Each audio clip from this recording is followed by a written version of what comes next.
Test 2. You will hear a number of different recordings and you will have to answer questions on what you hear. There will be time for you to read the instructions and questions, and you will have a chance to check your work. All the recordings will be played once only. The test is in 4 parts. At the end of the test, you will be given 10 minutes to transfer your answers to an answer sheet. Now turn to Part 1.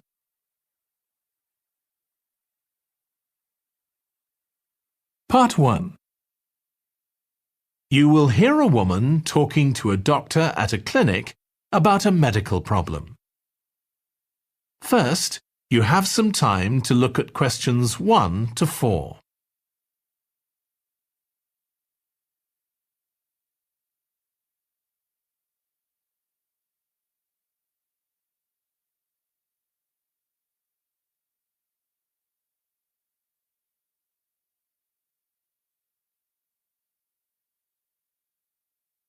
Listen carefully and answer questions 1 to 4. Hi, come and take a seat. Thank you. My name's Carl Rogers and I'm one of the doctors here at the Total Health Clinic. So I understand this is your first visit to the clinic. Yes, it is. OK, well I hope you'll be very happy with the service you receive here. So if it's all right with you, I'll take a few details to help me give you the best possible service. Sure. So can I check first of all that we have the correct personal details for you? So your full name is Julie Ann Garcia. That's correct. Perfect. And can I have a contact phone number? It's 219-442-9785. OK, and then can I just check that we have the correct date of birth? October 10th, 1992. Oh, I actually have 1991. I'll just correct that now. Right, so that's all good. Now I just need a few more personal details. Do you have an occupation, either full-time or part-time? Yes, I work full-time in Esterhazy's, the restaurant chain. I started off as a waitress there a few years ago, and I'm a manager now. Oh, I know them. Yeah, they're down on 114th Street, aren't they? That's right. Yeah, I've been there a few times. I just love their salads. That's good to hear. Right, so one more thing I need to know before we talk about why you're here, Julie, and that's the name of your insurance company. It's Cawley Life Insurance. That's C-A-W-L-E-Y. Excellent. Thank you so much. Before you hear the rest of the conversation, you have some time to look at questions 5 to 10.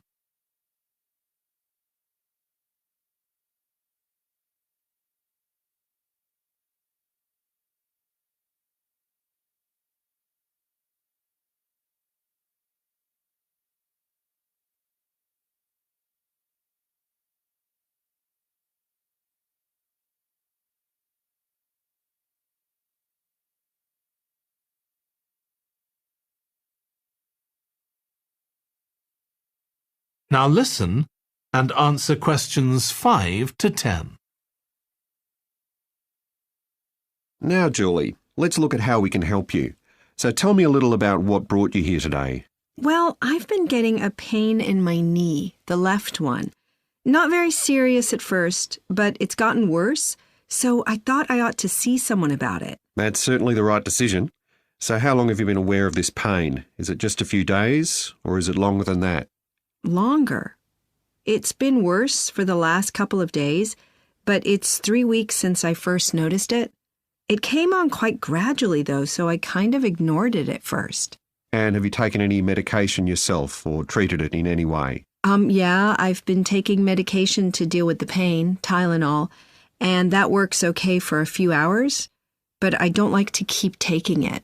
Okay. And what about heat treatment? Have you tried applying heat at all? No, but I have been using ice on it for the last few days. And does that seem to help the pain at all? A little, yes. Good.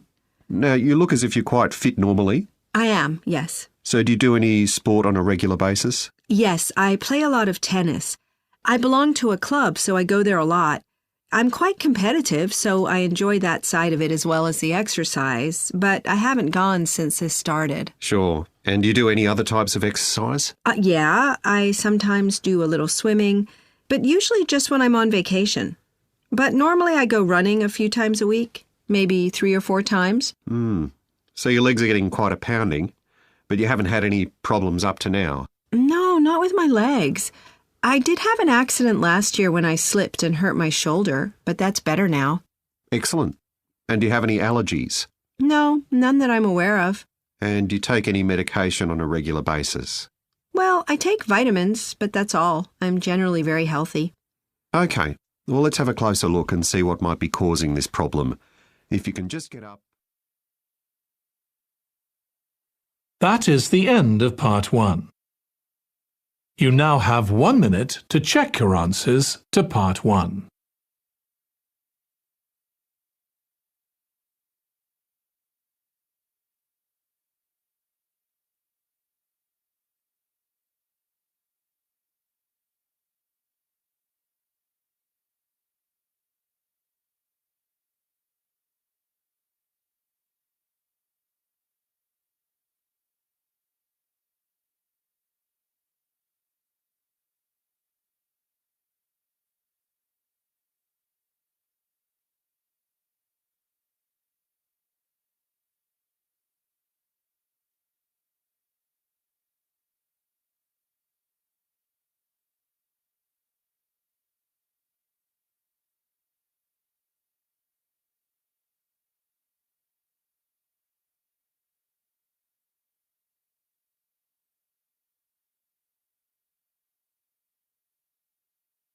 Part 2. You will hear a guide talking to a group of tourists who are about to visit an English castle.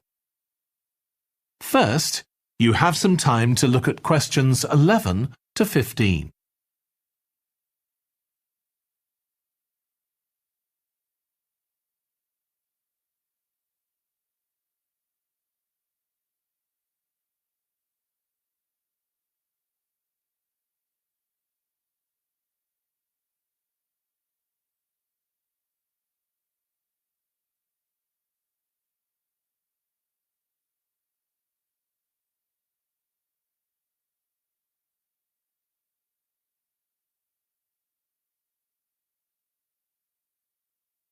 Now listen carefully and answer questions 11 to 15. We'll be arriving at Branley Castle in about 5 minutes. But before we get there, I'll give you a little information about the castle and what our visit will include. So, in fact, there's been a castle on this site for over 1100 years. The first building was a fort constructed in 914 AD for defence against Danish invaders by King Alfred the Great's daughter, who ruled England at the time. In the following century, after the Normans conquered England, the land was given to a nobleman called Richard de Vere, and he built a castle there that stayed in the de Vere family for over 400 years. However, when Queen Elizabeth I announced that she was going to visit the castle in 1576, it was beginning to look a bit run down. And it was decided that rather than repair the guest rooms, they'd make a new house for her, out of wood, next to the main hall. She stayed there for 4 nights, and apparently it was very luxurious. But, unfortunately, it was destroyed a few years later by fire. In the 17th century, the castle belonged to the wealthy Fennis family, who enlarged it and made it more comfortable. However, by 1982, the Fennis family could no longer afford to maintain the castle, even though they received government support, and they put it on the market. It was eventually taken over by a company who owned a number of amusement parks. But when we get there, I think you'll see that they've managed to retain the original atmosphere of the castle. When you go inside, you'll find that in the staterooms, there are lifelike moving wax models dressed in costumes of different periods in the past, which even carry on conversations together. As well as that, in every room, there are booklets giving information about what the room was used for and the history of the objects and furniture it contains. The castle park's quite extensive.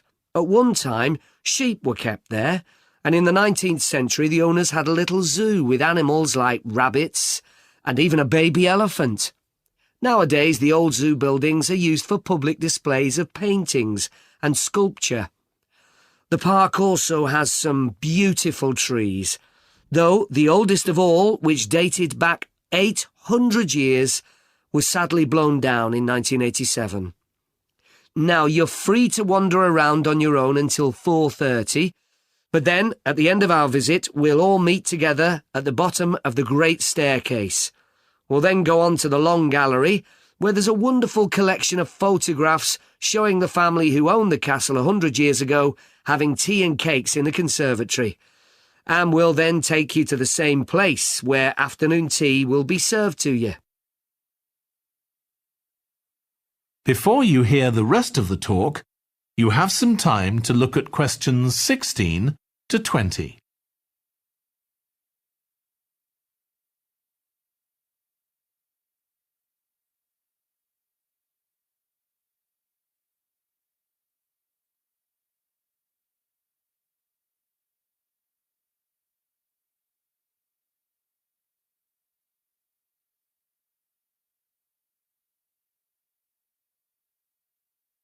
Now listen and answer questions 16 to 20.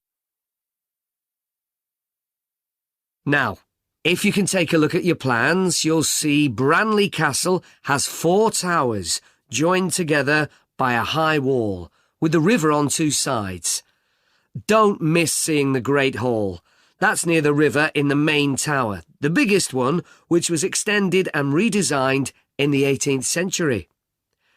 If you want to get a good view of the whole castle, you can walk around the walls. The starting point's quite near the main entrance. Walk straight down the path until you get to the south gate, and it's just there. Don't go on to the north gate. There's no way up from there. There'll shortly be a show in which you can see archers displaying their skill with a bow and arrow. The quickest way to get there is to take the first left after the main entrance and follow the path past the bridge. Then you'll see it in front of you at the end. If you like animals, there's also a display of hunting birds, falcons and eagles and so on.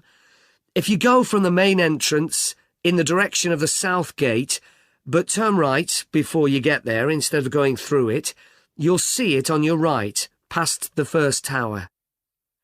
At 3 p.m, there's a short performance of traditional dancing on the outdoor stage. That's right at the other side of the castle from the entrance and over the bridge. It's about 10 minutes walk or so. And finally, the shop. It's actually inside one of the towers, but the way in is from the outside. Just take the first left after the main entrance, go down the path and take the first right. It's got some lovely gifts and souvenirs. Right, so we're just arriving. That is the end of part 2. You now have 30 seconds to check your answers to part 2.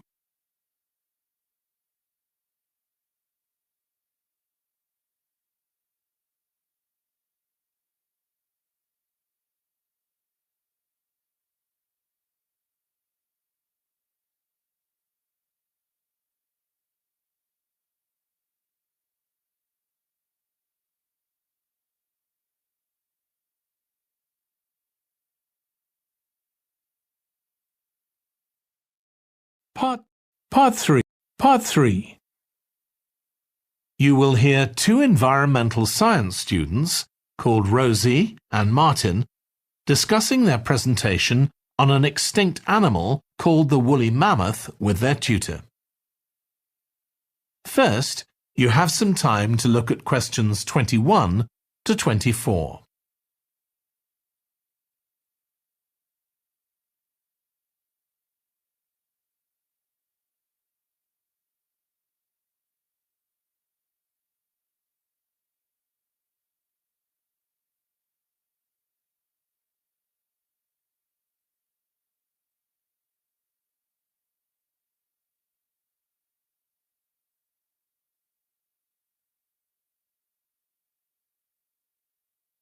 Now listen carefully and answer questions 21 to 24.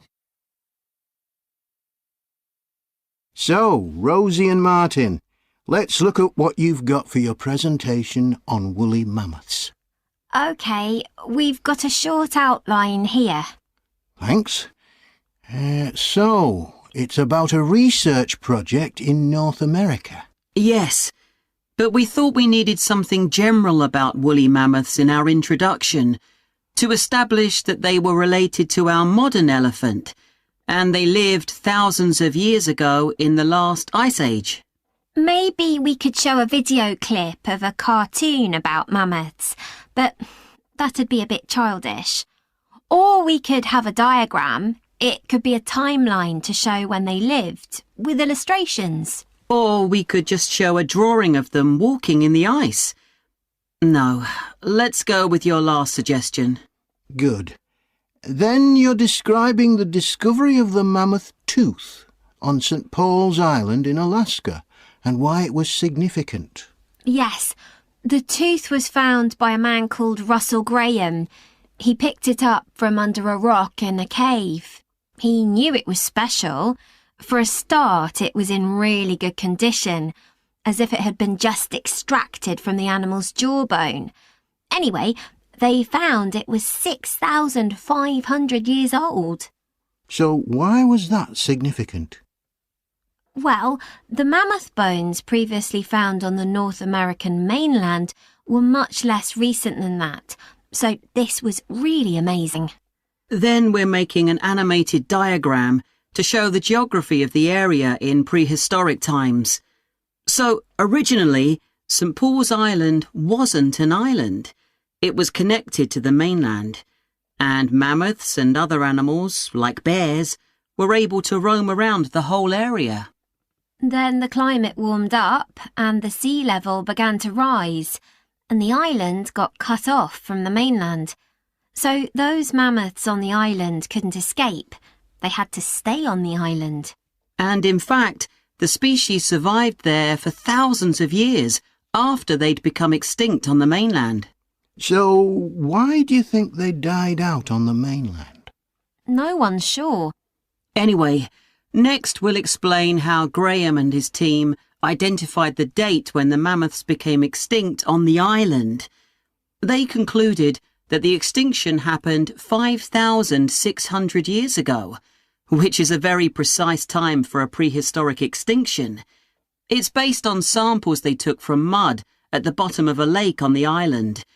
They analysed it to find out what had fallen in over time. Bits of plants, volcanic ash, and even DNA from the mammoths themselves. It's standard procedure, but it took nearly 2 years to do.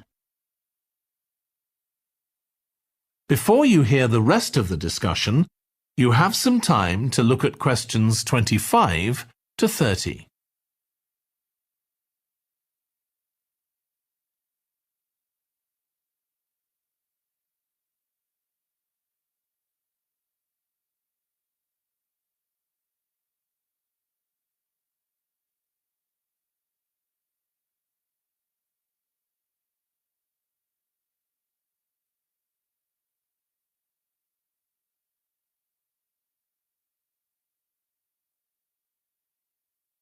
Now listen and answer questions 25 to 30.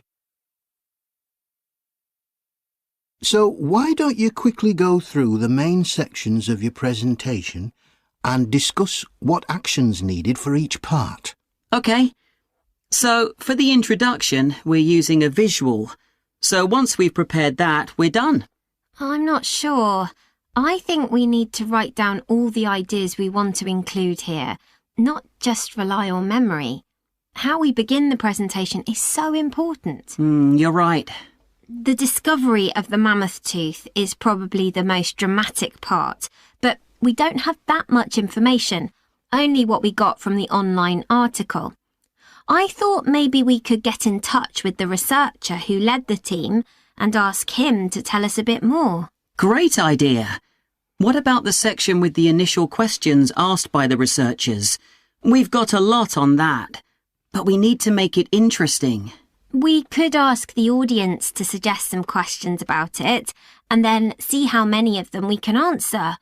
I don't think it would take too long. Yes, that would add a bit of variety. Then the section on further research carried out on the island, analysing the mud in the lake. I wonder if we've actually got too much information here. Should we cut some? I don't think so, but it's all a bit muddled at present. Yes, maybe it would be better if it followed a chronological pattern. I think so. The findings and possible explanations section is just about ready, but we need to practice it so we're sure it won't overrun. I think it should be okay, but yes, let's make sure. In the last section, relevance to the present day, you've got some good ideas, but this is where you need to move away from the ideas of others and give your own viewpoint. OK, we'll think about that. Now, shall we show you some of the... That is the end of part 3. You now have 30 seconds to check your answers to part 3.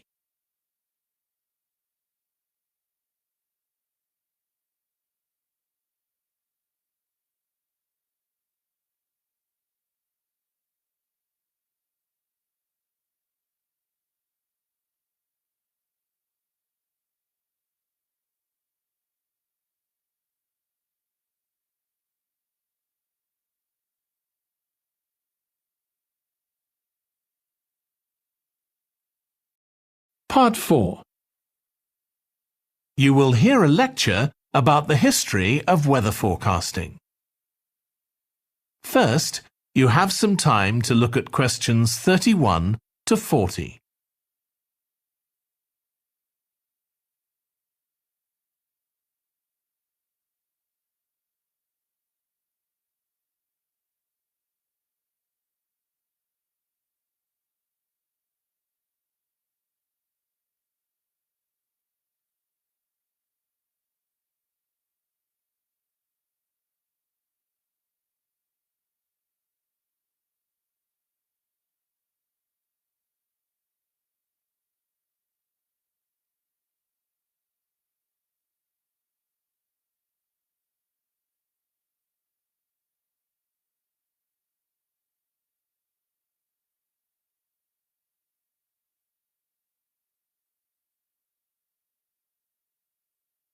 Now listen carefully and answer questions 31 to 40.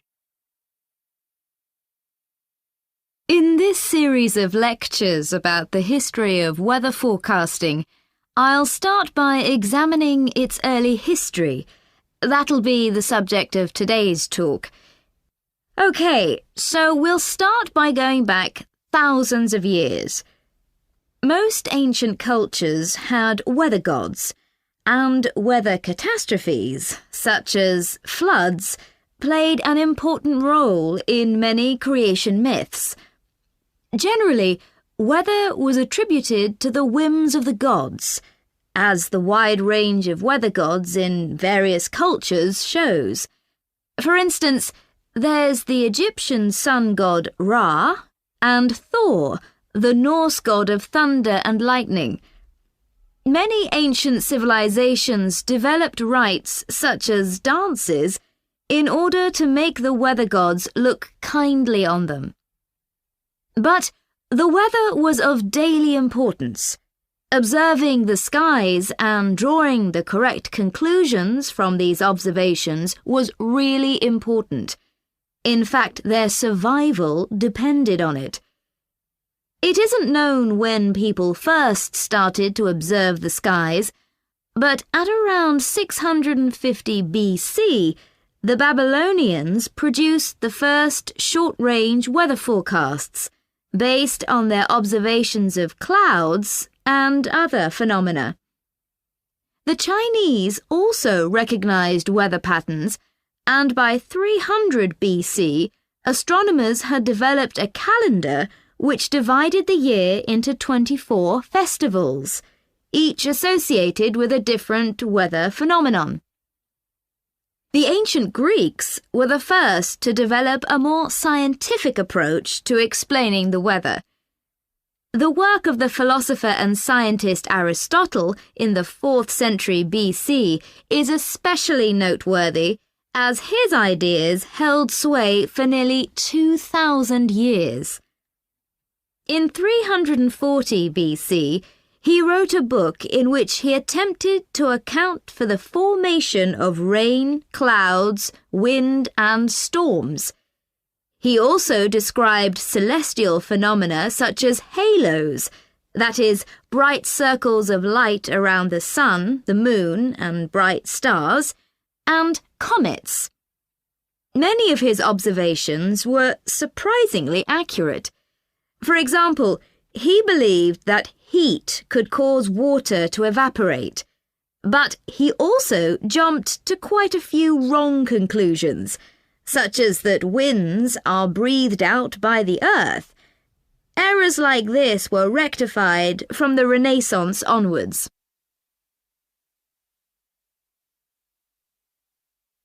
For nearly 2,000 years, Aristotle's work was accepted as the chief authority on weather theory. Alongside this, though, in the Middle Ages, weather observations were passed on in the form of proverbs, such as red sky at night, shepherd's delight, red sky in the morning, shepherd's warning. Many of these are based on very good observations and are accurate, as contemporary meteorologists have discovered. For centuries, any attempt to forecast the weather could only be based on personal observations. But in the 15th century, scientists began to see the need for instruments. Until then, the only ones available were weather vanes to determine the wind direction and early versions of rain gauges. One of the first, invented in the 15th century, was a hygrometer, which measured humidity. This was one of many inventions that contributed to the development of weather forecasting. In 1592, the Italian scientist and inventor Galileo developed the world's first thermometer. His student Torricelli later invented the barometer, which allowed people to measure atmospheric pressure. In 1648, the French philosopher Pascal proved that pressure decreases with altitude. This discovery was verified by English astronomer Halley in 1686, and Halley was also the first person to map trade winds. This increasing ability to measure factors related to weather helped scientists to understand the atmosphere and its processes better, and they started collecting weather observation data systematically. In the 18th century, the scientist and politician Benjamin Franklin carried out work on electricity and lightning in particular, but he was also very interested in weather and studied it throughout most of his life. It was Franklin who discovered that storms generally travel from west to east. In addition to new meteorological instruments, other developments contributed to our understanding of the atmosphere. People in different locations began to keep records, and in the mid-19th century, the invention of the telegraph made it possible for these records to be collated. This led, by the end of the 19th century, to the first weather services. It was not until the early 20th century that mathematics and physics became part of meteorology, and we'll continue from that point next week. That is the end of part 4. You now have 1 minute to check your answers to part 4.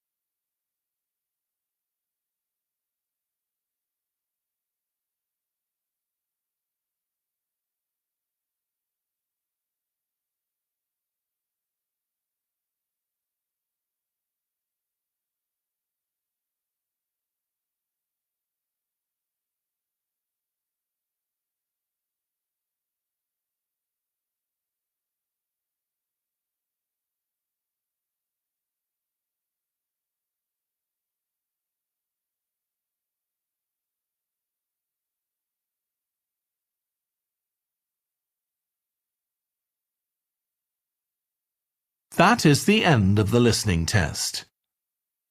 In the IELTS test, you would now have 10 minutes to transfer your answers to the answer sheet.